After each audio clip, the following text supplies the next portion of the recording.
Greetings, brothers of Omega Psi Phi. Welcome to the study of the Chaplain this week.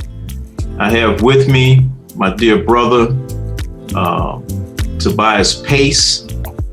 And, we wanted to just kind of talk to the brotherhood about just our experiences. I'm a former pastor, not currently pastoring. Of course, the chaplain of our chapter, Sigma Iota. And Brother Pace, of course, was a senior pastor at one point, and now he's an assistant pastor at a church, handling several auxiliaries at the church he goes to or attends. And we just wanted to kind of talk about some of the things that we've done in the past to kind of help our community. And we specifically want to talk about how we can help our brotherhood. How you doing there, Brother Pace? Very well, Brother Odin. I really appreciate this opportunity and this time. Thank you for the invitation. Yeah, to be here. Yeah, I thank God for you because you've moved to the Midwest now, and you're still connected with the Bay Area, still connected with Sigma Iota, and we've had some similar life experiences, similar family experiences. So it really caused us to form a unique bond, a unique friendship. So I thank God for you, and I appreciate the support that you give me as chaplain as well. And of course, if I can help you in any way, and the ministry that God has given you, you can call on me at any time. So I wanted to kind of start this off with, when I was pastoring in New Orleans, when we, acquired, some property in a new community, and we opened up some sort of ministry in that community. There were a couple things that I knew we had to do. We had to do something for our elders.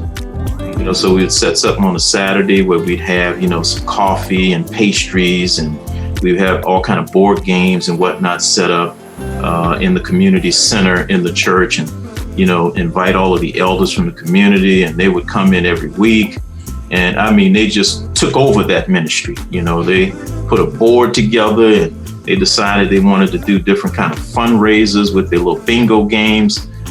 So that took off. The other thing I knew we had to do is we had to have computers and internet, because I had an inner city church. So, we had a number of poor kids, for the lack of a better term, and they needed internet access. They needed to be able to get on computers, do homework, learn, etc. And those were two key things that I always knew when we went into a community that we had to put in place to really bring some vibrance to the community and let the community know that we're more than just a Sunday morning, worship place, a place of worship. But no, this is a true community outreach. What are some of the things that you've done in your ministry to build community and help community?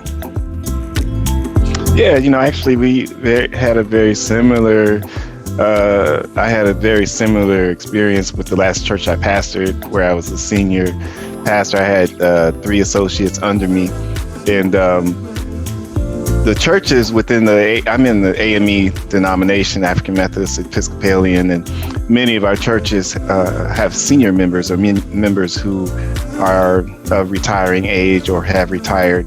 And so I've noticed that evangelism is really important, is essential really for the churches to grow. Many of the churches are rural. And so with those two factors, it automatically creates a situation where it's necessary to reach out.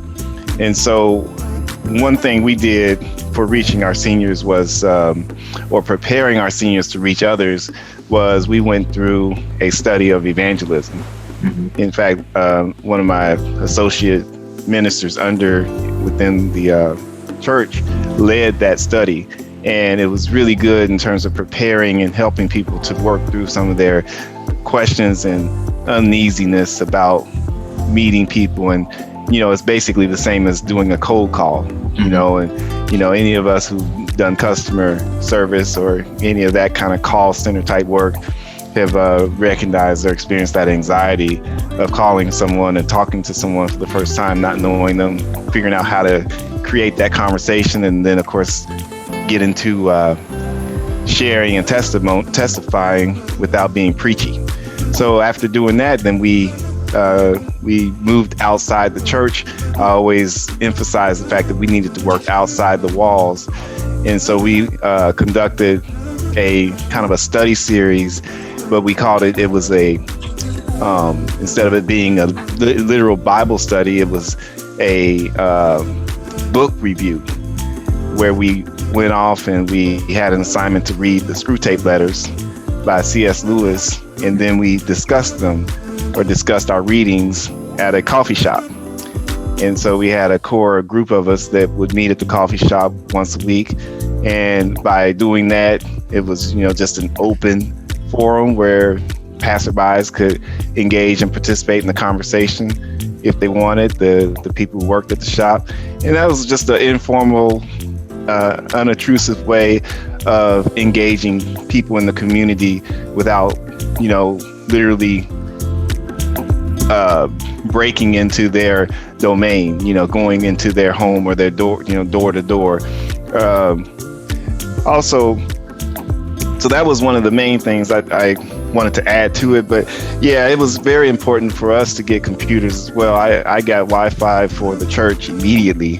That's just something that most of the rural churches didn't have.